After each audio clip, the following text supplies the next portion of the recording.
There's a season many of us eventually reach, when the more we experience life and leadership, the easier it becomes to drift away from who we really are. Not because we're trying to fake it, but because if we're not intentional, we drift. We start absorbing the expectations around us. We become shaped by momentum instead of meaning. We stay where we are, or slowly slide into versions of ourselves that don't reflect who we're becoming. And that raises a different kind of question. How do we grow into a truer version of ourselves even when we feel the pressure to let the world reshape us? How do we step into the next season of leadership and life in a way that adds depth without drifting into someone else's identity? That's where the whiskey world gives us a mirror. When a distiller tries to create something more unique and meaningful, they don't start over. They don't rewrite the recipe. They take what's already been aging, what's already true, and they give it a new experience. They move that whiskey into another barrel, one that previously held something like sherry, port wine, or rum, so the spirit can pick up new notes without losing the core of what it is. This is called cask finishing. And here's the really important part. Not every whiskey gets that treatment. Finishing is intentional. It's selective. A choice to add depth, not a default next step. A great finish brings out what's already inside the spirit. A heavy-handed one tries to turn it into something it was never meant to be. And we all feel that same tension. Some influences deepen us, revealing notes that have been within us all along. Others pull us off center, not because they're wrong, but because they're not ours. This episode is right between authenticity and adaptation, between who we've been and who we're becoming. It's about choosing the influences, environments, and voices that will help us grow into who we are, not less. In whiskey and in leadership, the right cask doesn't change your identity. It reveals it.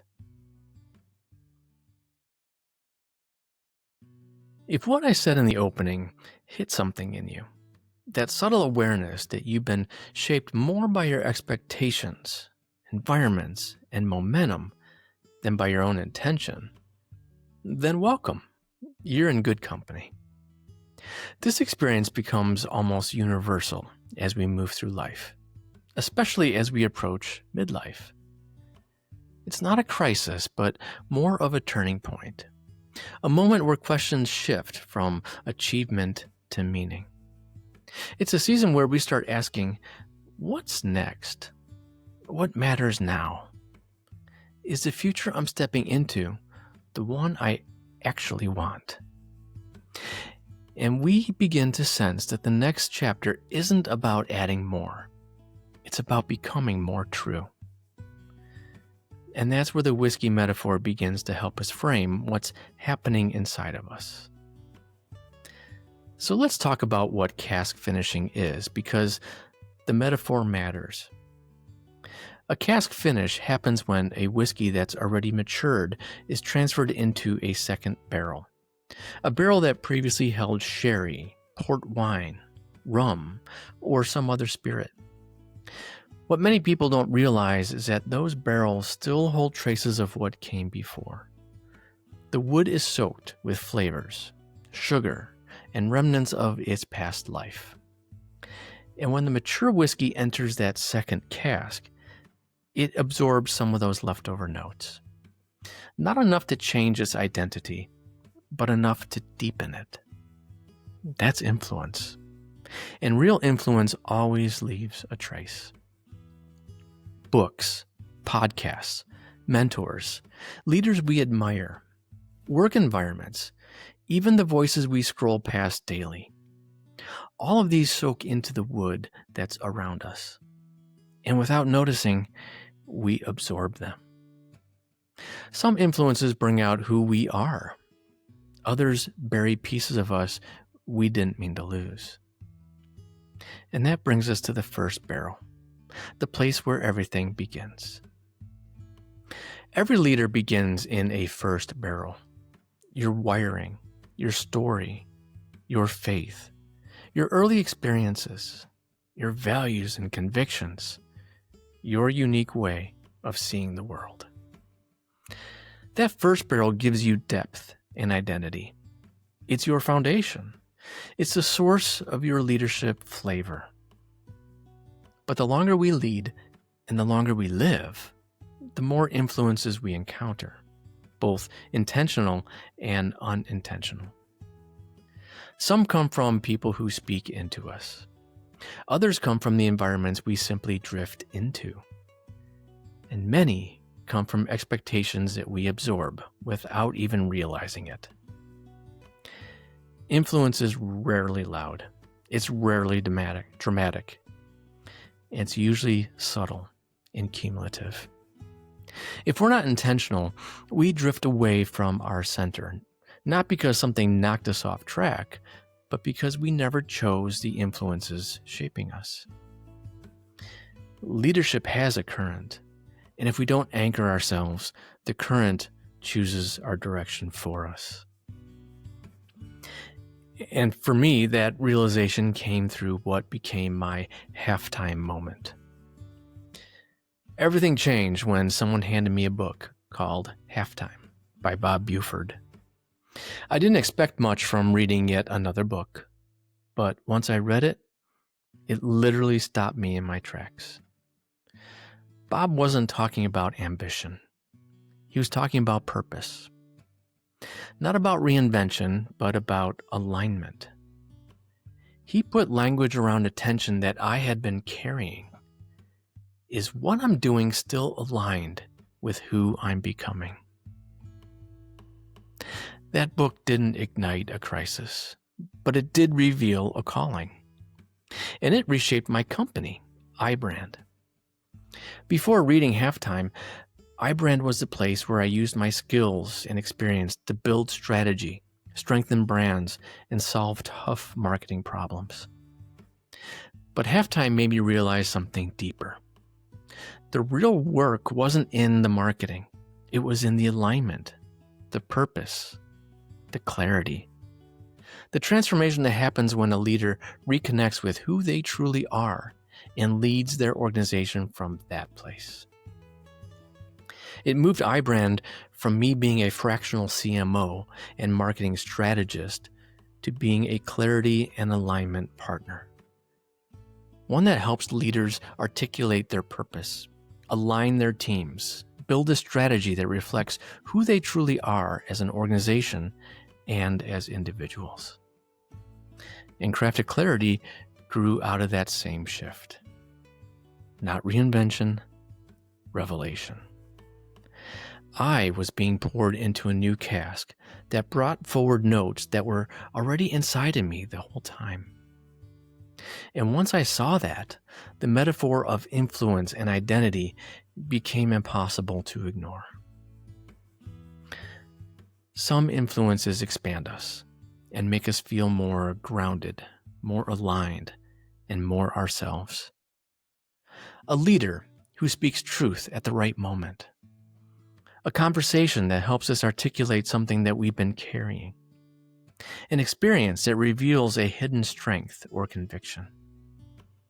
These influences don't rewrite us, but they do reveal us. These are the right casks, the ones that add depth without changing who we are. And they often arrive quietly, but their impact is unmistakable. But there are influences that leave us restless and settled and unanchored. Not because they're bad influence, but because they're not ours. These influences keep us drifting, always searching for clarity instead of settling into purpose. They lead us to imitate instead of integrate, to react instead of discern, to perform instead of become. This is the danger of pouring into the wrong cask. It overwrites instead of enhances.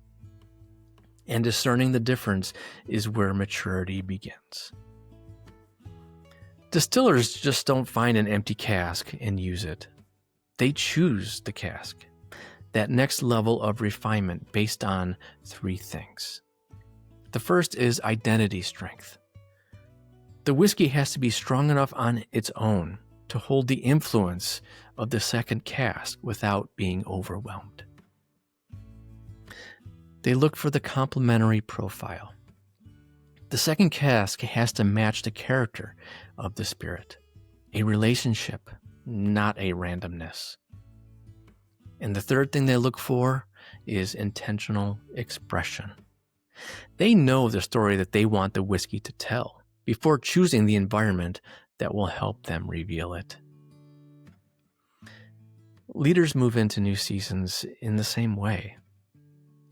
They seek clarity before influence, environments that complement, not compete, and purpose that guides the direction. Intentionality isn't optional. It's everything. And that leads us to an important question. Do we always need a second cask? Well, the answer is no. You don't always need a new cask. Some seasons are about resting in what was already revealed, letting depth develop, letting clarity settle. Jumping from influence to influence doesn't give us growth. It can actually keep us wandering. Sometimes the most powerful thing you can do is stay in the environment that is quietly shaping you instead of chasing the next one. Depth takes time, and influence takes intention. So, as we sit with all of that, let me ask you, or let me leave you with a few tasting notes from this conversation. In whiskey, tasting notes capture the essence of the pour. Here are my tasting notes from today's conversation, the essential truth that you can take with you. Drift is subtle, so know the environment that you're aging in. Where you rest shapes you, and sometimes the most important work happens in the quiet, patient seasons before you're ready to move into a new cask. Identity comes before environment. Know your first barrel. It shapes everything. Your foundation shapes every season that follows. And when your core is steady, every new influence has a place to land without overwhelming who you really are. Choose influences that deepen, not distort. Your next cask should reveal you, not rewrite you. The right environments bring forward notes that were already inside of you, and the wrong ones pull you away from the flavor that you were always meant to carry. And the last tasting note is growth is refinement, not reinvention. You don't need a new self. You need the right conditions. True depth doesn't come from constant change, but from the intentional transformation. And when the timing is right, the next cask only enhances what maturity has already begun. The next season of your life doesn't require reinvention. It requires intention, the right influences, the right environments, and the right casks. In whiskey, in leadership, and in life, the right cask won't change who you are. It reveals you. It deepens you.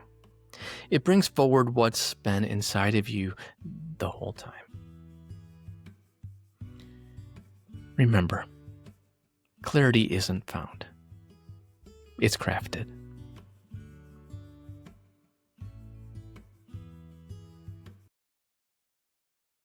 Thanks for listening to Crafted Clarity.